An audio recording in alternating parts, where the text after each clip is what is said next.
Bonjour à tous et à toutes. Bienvenue dans le 5e épisode d'Écologie Bleu Marine. Nous vous avons présenté hier des actions de terrain de notre collectif. Il est temps de parler maintenant de quelques-unes des propositions du collectif Nouvelle Écologie. Un des sujets les plus importants dans le domaine de l'écologie est l'agriculture. Une agriculture saine permet à la fois de préserver la qualité des sols et l'environnement en général. Elle permet aussi de préserver la santé des hommes, de la faune et de la flore. Nos agriculteurs sont depuis de nombreuses années en proie à une concurrence internationale féroce et les faillites se multiplient. Les manifestations de paysans désespérés ces derniers jours sont une conséquence de cette compétition impitoyable. Il est bien entendu impossible de demander à nos agriculteurs de mettre en place massivement de nouvelles pratiques écologiques, tout en les laissant de l'autre côté en proie à une lutte sans merci sur les prix. Le protectionnisme intelligent est donc le premier pas pour protéger nos agriculteurs et leur permettre de développer une agriculture responsable. À l'abri de ce parapluie, nous pourrons leur demander avec pragmatisme et un rythme tenable de développer les pratiques saines que sont l'agriculture biologique et toutes les pratiques équivalentes telles que l'agriculture de conservation qui permettent de faire baisser le volume de pesticides et d'engrais minéraux. La politique agricole commune étant aux ordres de quelques grands industriels, il faudra passer à la politique agricole française. Cela nous permettra de proposer des solutions adaptées, tant du point de vue écologique qu'économique, pour l'élevage et les cultures. Voici quelques-unes de nos propositions importantes. Premièrement, le retour à des prix minimums garantis pour que les agriculteurs puissent vivre décemment de leur travail et dont des aides, et développer donc en toute sérénité des pratiques moins polluantes.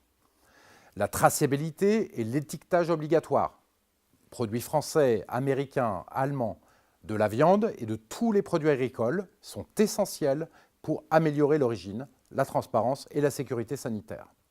Les étiquettes doivent être visibles au premier coup d'œil, au recto, être de la taille la plus grande utilisée sur l'emballage et immédiatement sous le nom de la marque.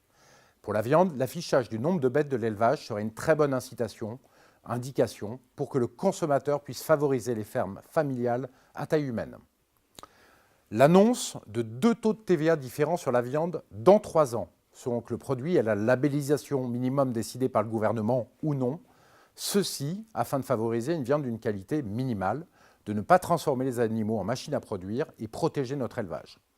Des aides seront mises en place pour faciliter le passage des exploitations agricoles d'un modèle très intensif à un modèle respectueux de l'environnement. Nous donnerons la priorité aux produits locaux et donc français d'une qualité minimum pour les cantines, des écoles et de l'administration. Le développement de l'agriculture biologique et de l'agriculture de conservation sans charrue avec des cultures intercalaires permettant de faire baisser le volume de pesticides et d'engrais.